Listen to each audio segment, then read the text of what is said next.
حضرت شیخ محمد تحسین رضا خان صاحب بریلوی رحمۃ اللہ تعالیٰ علیہ 50 سال کے لگ بھگ انہوں نے درس حدیث دیا ہے۔ تو میں ان پر ایک مضمون لکھ رہا تھا، میں نے ان سے عرض کی حضور آپ تہجد پڑھتے ہیں؟ فرمانے لگے نہیں،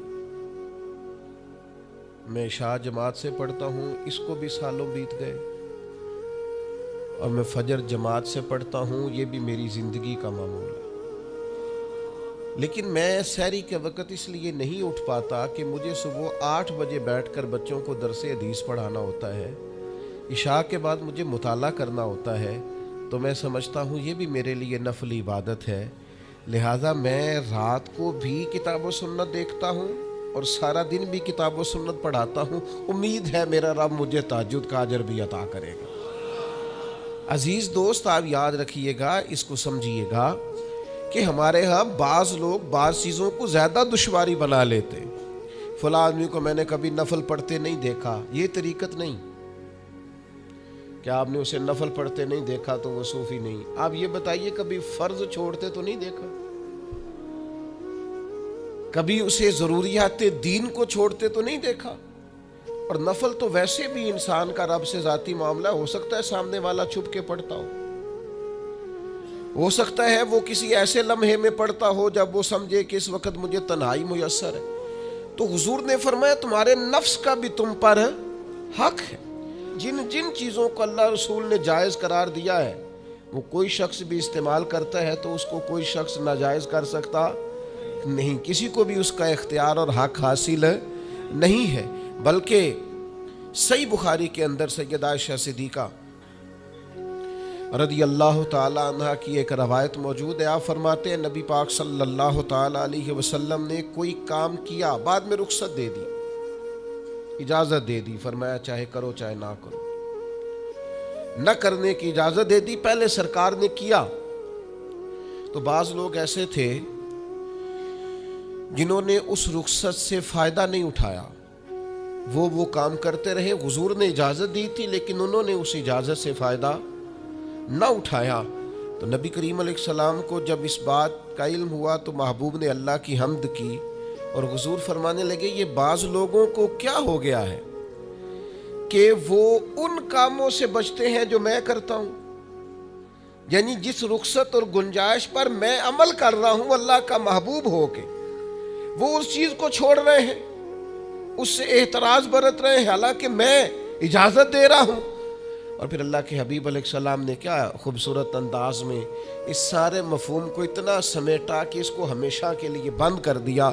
اللہ کے محبوب فرمانے لگے مجھے اللہ کی قسم، میں تم سب سے زیادہ رب کو جانتا ہوں اور میں تم سب سے زیادہ اللہ سے ڈرتا ہوں۔ تو جب میں کسی گنجائش پہ عمل کر رہا ہوں، جب میں کسی ضرورت پر عمل کر رہا ہوں، تو یہاں ایک دوست تشریف لائے ہمارے پاس، تو وہ ہمیں مشورہ دینے لگے کہ آپ کے ہاں بچوں کو چھٹی ہوتی ہے تو وہ تقریباً 1.5 دن بنتا ہے، ظہر کی نماز کے بعد ہفتے کو وہ چلے جاتے ہیں اور اتوار کا سارا دن وہ چھٹی میں رہتے ہیں، تو یہ 1.5 دن پورا ان کا ضائع ہوتا ہے۔ تو یہ تو معاملہ ٹھیک نہیں ہے، اس طرح تو ایسا ہے نا کہ مدارس دینیہ میں کیا کام ہے چھٹی کا؟ تو میں نے ان سے کہا ہو سکتا ہے مدرسے کے طالب علموں کو بھی نیند آتی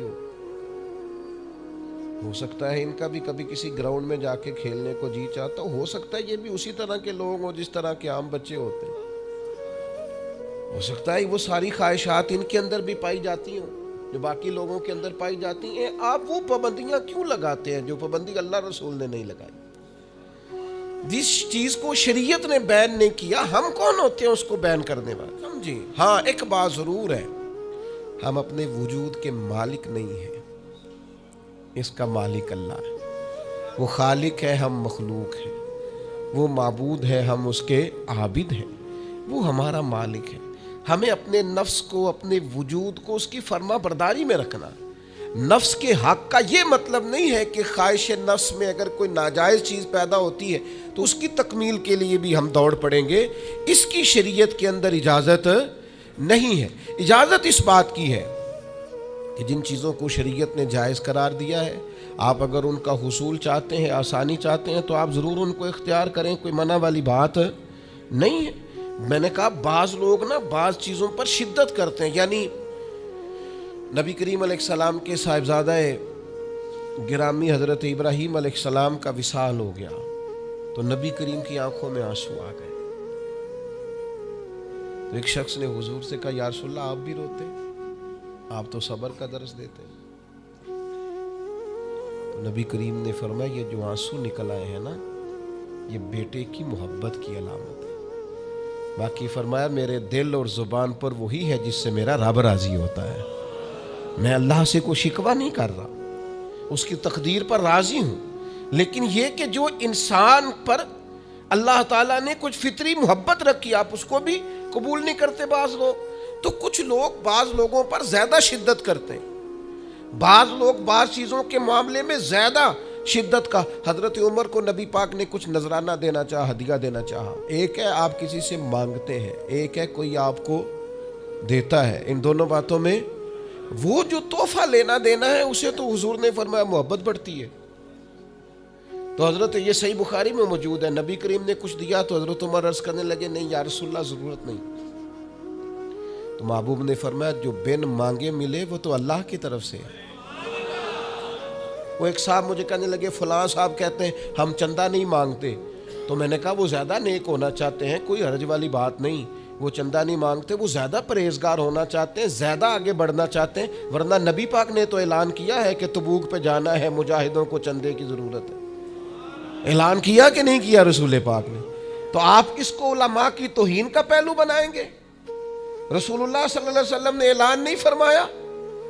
اگرچہ مالک کے کل ہیں لیکن حضور نے اعلان کیا. اور قرآن مجید میں تو کفار نے شکوہ کیا ہے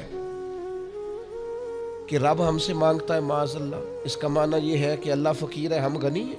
یا آپ 28ویں پارے میں دیکھ لیں کہ رب کہتا ہے قرض حسنہ دو, تو آپ کیا معاذ اللہ یہ آیتیں دے کے اللہ پر تنقید کریں گے؟ معاذ اللہ ثم معاذ اللہ, نقل کفر نباشت کہ اللہ لوگوں سے کہتا ہے میرے راستے میں خرچ کرو, اور ایک جگہ نہیں جگہ جگہ کہتا ہے. آپ کچھ زیادہ نیک ہونا چاہتے ہیں. یعنی جس بات کا اللہ اعلان کر رہا ہے وَمِمَّا رَزَقْنَاهُمْ يُنْفِقُونَ, جو میں نے تمہیں دیا ہے میری راہ میں خرچ کرو, جس کا حضور اعلان کر رہے ہیں. ایک شخص کھڑا ہو کے کہتا جی ہو مولوی چندے مانگتے ہیں. او خدا کے بندے, جو کام عین کتاب و سنت میں موجود ہے, تم کو ضرورت سے زیادہ نیک ہونا چاہتے ہو تو یہ تمہارا خود ساختہ دین ہے, یہ رسول اللہ کا دین نہیں ہے, یہ تمہارا. اور لوگ ہیں کہ کہہ رہے ہیں واہ واہ بڑی بات ہے. تو اس لیے ہمارے وجود کا بھی ہم پر حق ہے. چند ایک نفس کے حقوق آج بیان کرنے. سب سے پہلا ہمارے نفس کا ہم پر حق یہ ہے کہ ہم اپنے آپ کو پہچانیں, اپنی صلاحیتوں کو پہچانیں, اپنے اوپر غور کریں. قرآن مجید نے ارشاد فرمایا کہ بل الانسان علی نفسہ بصیرہ, فرمایا بلکہ انسان خود اپنے اوپر گواہ ہے, اسے اپنا پتہ ہے. بہانے بنائے تو بات الگ ہے, یہ خود پر گواہ ہے, اسے خبر ہے. انسان عالم اصغر ہے, ہم نہ اپنے آپ کو پہچانتے نہیں, ہمیں اپنی خوبیوں کا پتہ نہیں ہوتا. یہ جو ہم استاذ کے پاس جاتے ہیں نا, یہ جو ہم مرشد کے پاس جاتے ہیں نا, وہ ہمیں نکھار کے نا تو وہ ہماری خوبیاں ہماری آنکھوں کے سامنے کر دیتے ہیں کہ یہ تمہارے اندر صلاحیت ہے. وہ تراش کے نا پتھر کو تو اسے ہیرا بنا دیتے ہیں, وہ نکموں کو کام کا بنا دیتے ہیں. وہ کیا کرتے ہیں کہ وہ ہمیں ہمارے اپنے آپ سے آگاہ کر دیتے ہیں. یعنی ہے وہی تیرے زمانے کا امام برحق جو تجھے حاضر و موجود سے بیزار کرے اور موت کی شکل میں دکھلا کے تجھے جلوہ یار زندگی تیرے لیے اور بھی دشوار کرے. وہ جو تیرا جینا اوکھا کر دینا, مشکل نہیں میں کہتا, اگرچہ اردو ہے لیکن مشکل اور اوکھا, یہ اوکھا ذرا زیادہ وزنی ہے. جو جینا اوکھا کر دے وہ درویش ہوتا ہے, جو تیرے لیے مشکل کر دے. بھائی اپنے آپ کو پہچانے, اپنے اوپر غور کریں. اللہ تعالیٰ نے بنایا ہے اور بنانے والا کہتا لقد خلقنا الانسان فی احسن تقویم. بنانے والا کہتا ہے میں نے تجھے بڑی بہترین ساخت میں بنایا. او انسان میں نے تجھے بڑا ہی سونا بنایا. کوئی تیرے ناک پر تنقید کرے تو کرے، تو کہ تجھے پتہ نہیں یہ چاہت کس کی ہے، میں مرضی سے نہیں بنا، یہ بنانے والے نے بنایا ہے۔ اس نے تجھے سونا بنایا، تو اپنے آپ کو پہچانتا ہی نہیں۔ تو جو ہے نا، خدا جانے بلندی ہے کہ پستی پر جہاں میں ہوں وہاں کوئی نہیں ہے۔ تو اپنے قد سے بھی پیار کر، تو اپنے رنگ سے بھی پیار کر، تو اپنے وجود کی ساخت سے بھی پیار کر۔ اور پھر وہ کہتا ہے تجھے بنایا، باقی سارا کچھ تیرے لیے بنایا۔ هو الذی خلق لکم ما فی الارض جمیعا، رب کہتا ہے زمین میں جو کچھ ہے نا میں نے سارا تیرے لیے بنایا، تجھے اللہ رسول کے لیے بنایا ہے، اور باقی زمین میں جو کچھ ہے وہ سارا تو پہچانتا ہی نہیں، ہر چیز مسخر ہے تیرے سامنے۔ اتنا بڑا ہاتھی ہوتا ہے اور ایک عام آدمی ہلکی سی چھڑی لے کے اسے چلا رہا ہوتا ہے۔ اونٹ کتنا لمبا چوڑا وزنی ہوتا ہے لیکن ایک عام آدمی اس کے ناک میں نکیل ڈال کے اسے گھما رہا ہوتا ہے۔ کتنی بڑی بھینس ہوتی ہے لیکن چھوٹے سے بچے نے مہار پکڑی ہوئی ہوتی ہے۔ ایک عام آدمی پائلٹ بن کر جہاز پہ بیٹھتا ہے اور منوں ٹنوں کے حساب سے وزن ہے، افراد ہیں، لیکن ہواؤں پر سواری کر کے اسے چیرتا ہوا وہ مہینوں کی منزلیں گھنٹوں میں طے کر کے کراس کرتا ہے۔ تسخیر کائنات کے لیے تجھے بنایا ہے، تو سو رہا ہے، تو جاگتا ہی نہیں، تو اپنے آپ کو پہچانتا ہی نہیں۔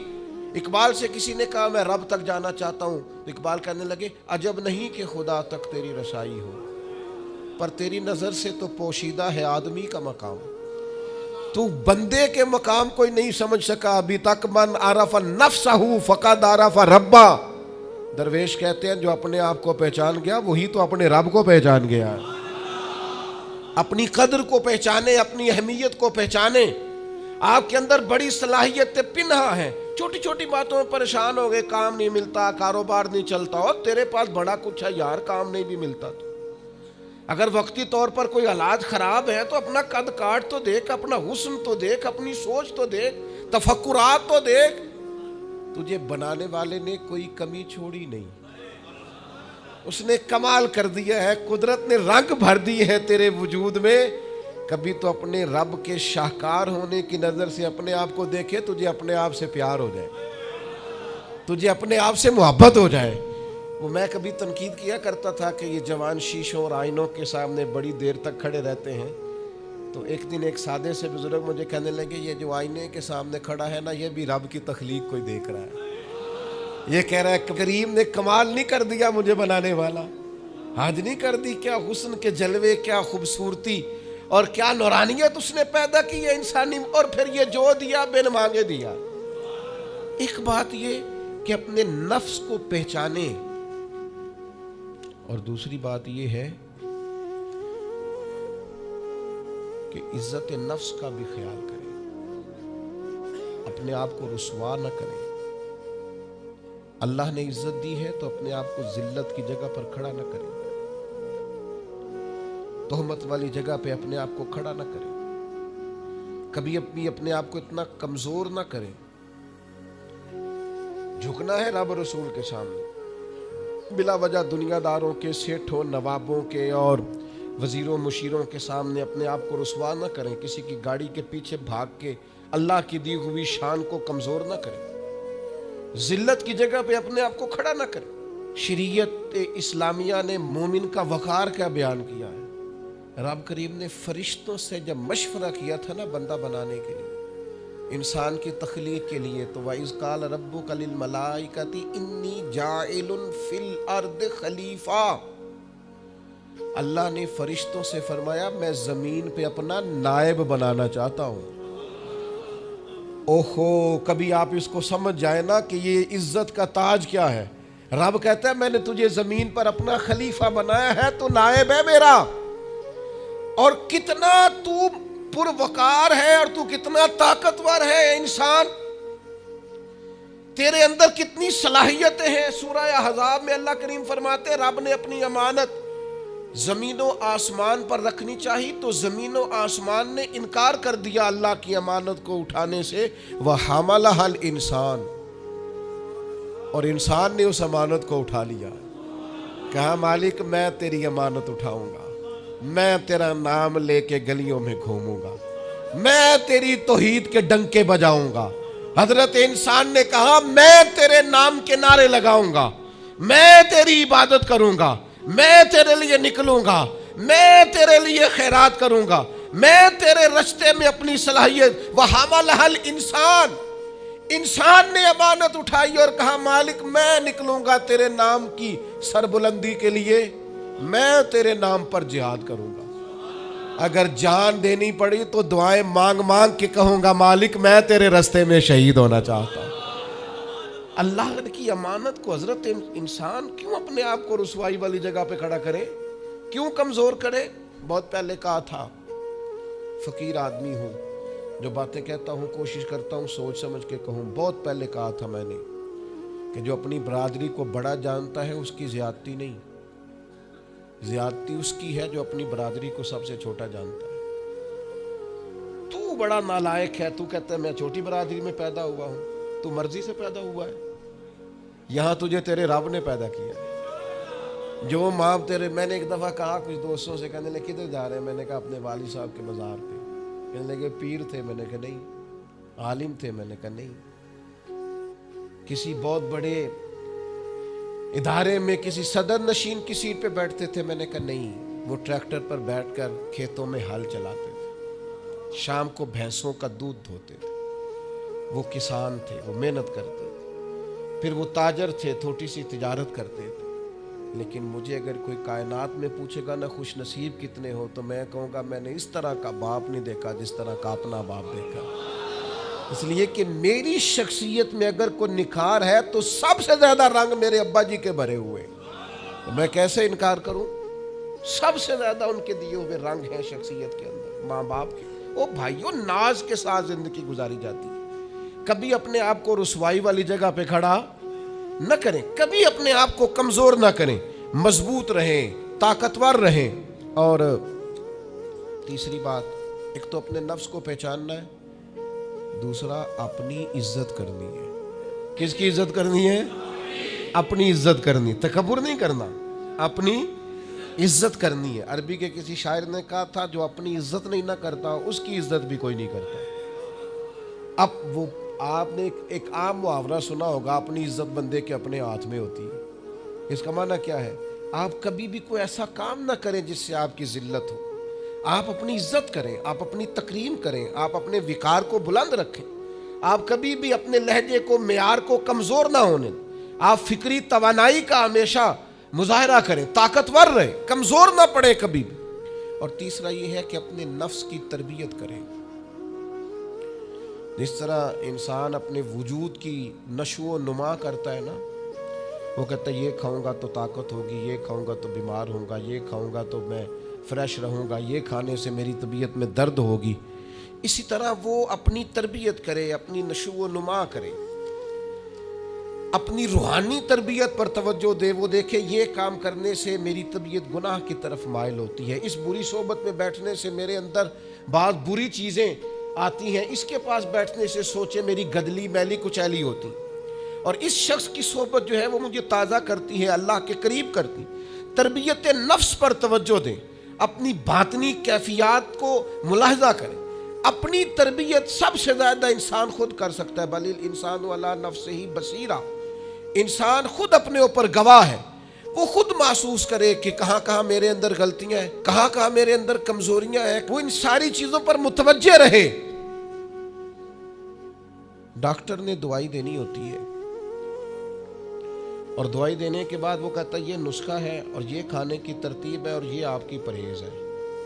اب مریض کہے کہ جناب ڈاکٹر صاحب کوئی نظر کریں آپ تاکہ میں نہ نظر سے ٹھیک ہو جاؤں، تو ڈاکٹر کہے گا میری نظر یہی ہے جو میں نے نسخہ لکھا ہے نا، یہی نسخہ ہے، یہ دوائی کھائے۔ یہ وہ لوگ آتے ہیں پیر صاحب کے پاس، کہتے ہیں کوئی نظر کرے میں نیک ہو جاؤں۔ بھی پیر صاحب نے نسخہ بتایا نا، 5 نمازیں پڑھو، نماز کے بعد یہ والا ذکر کرو، پیر صاحب نے بتایا نا اس کام سے پرہیز کرو، تو آپ ان بات مانیں، انشاءاللہ اللہ شفا عطا فرمائے گا۔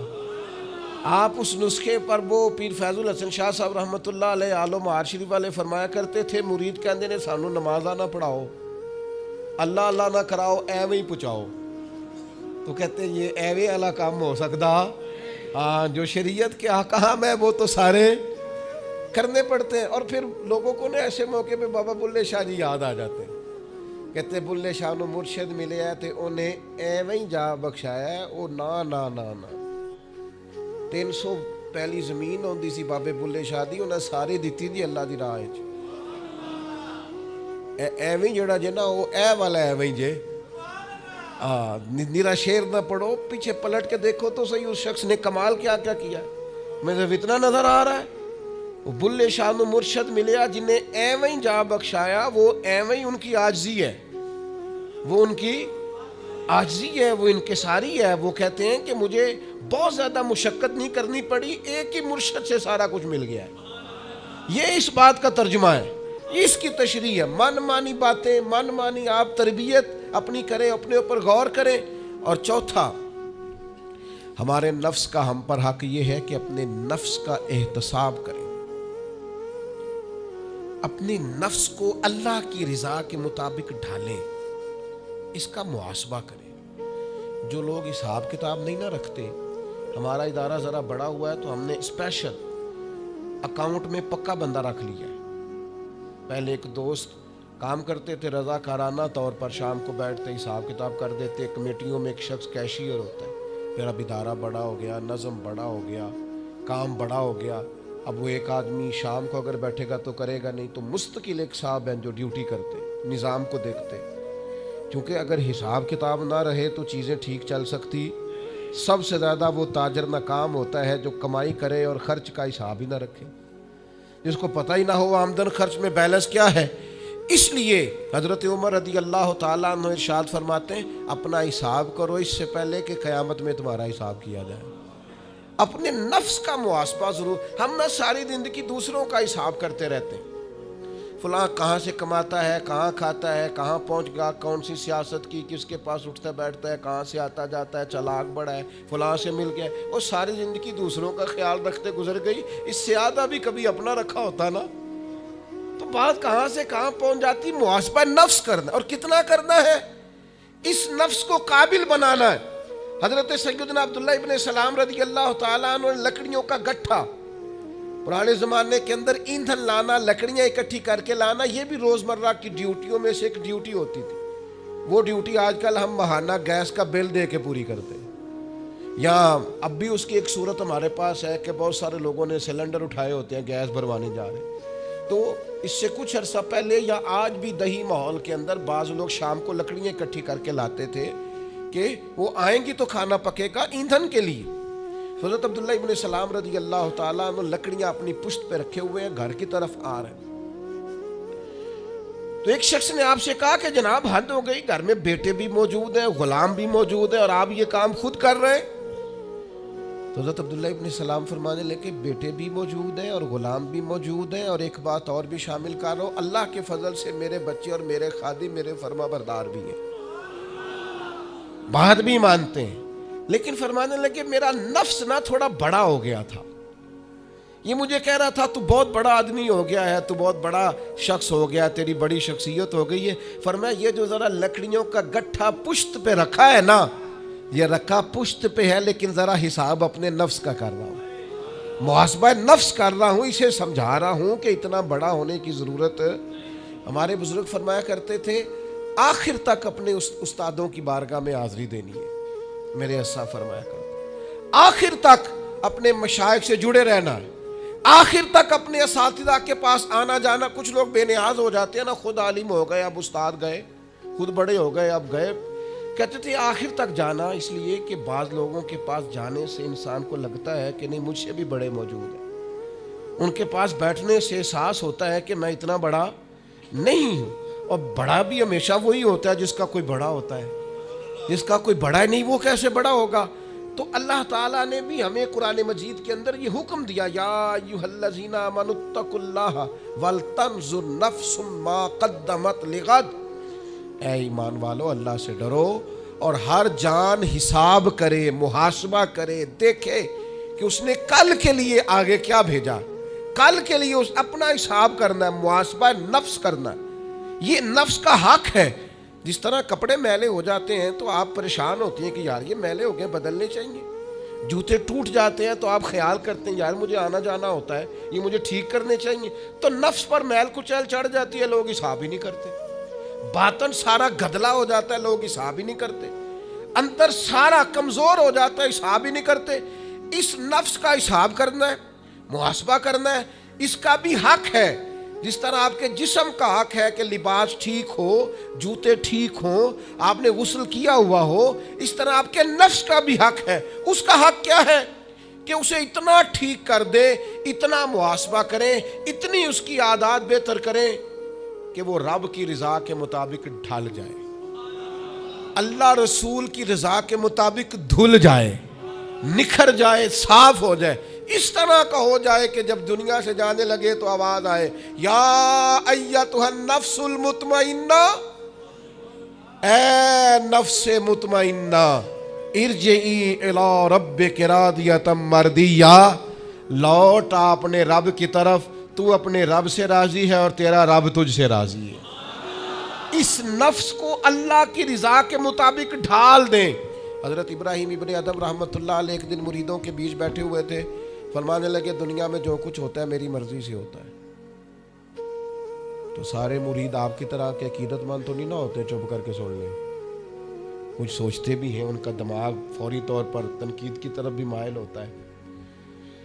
جب آپ نے فرمایا کہ دنیا میں جو کچھ ہو رہا ہے میری مرضی سے ہو رہا ہے، تو کچھ لوگ جو تھے ان کی آنکھیں بتاتی تھی کہ سوال فوری طور پر آ گیا ہے، ذہنوں کو پریشان کر رہا ہے۔ تو ایک صاحب نے کہہ لیا حضور یہ بڑا دعویٰ ہی نہیں، دنیا میں جو ہو رہا ہے میری مرضی سے ہو رہا ہے۔ فرمانے لگے اصل بات نہیں نا، تم نے آگے پوچھا ہی نہیں، میں بتانے لگا تھا، تم کچھ لوگ پریشان جلدی ہو جاتے، اگلا صفحہ پڑھتے نہیں پچھلے پہ ہی پریشان ہو جاتے۔ کہا دنیا میں جو کچھ ہو رہا ہے میری مرضی سے ہو رہا ہے، اور میری مرضی وہی ہے جو میرے رب کریم کی مرضی ہے، میں نے اپنی مرضی اللہ کی مرضی میں فنا کر دی ہے، لہذا جو کچھ بھی ہو رہا ہے چونکہ میری مرضی وہی ہے جو میرے یا ایتھا النفس المطمئنہ ارجعی الی ربک راضیۃ مرضیہ، اے نفس مطمئنہ لوٹ اپنے رب کی طرف، وہ تجھ سے راضی ہے، اور تو فادخلی فی عبادی،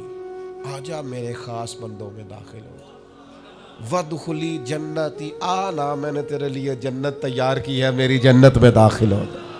لیکن کیا کرنا ہے؟ نفس مطمئنہ، کون سا؟ ایسا نفس تیار کرنا ہے جو اللہ سے راضی ہو اور اللہ اس سے راضی ہو۔ اس کا محاسبہ کر کے اس طرح کا بنا لیں کہ یہ اس طرح کا ہو جائے کہ جس طرح اللہ اس سے راضی ہے اور یہ اللہ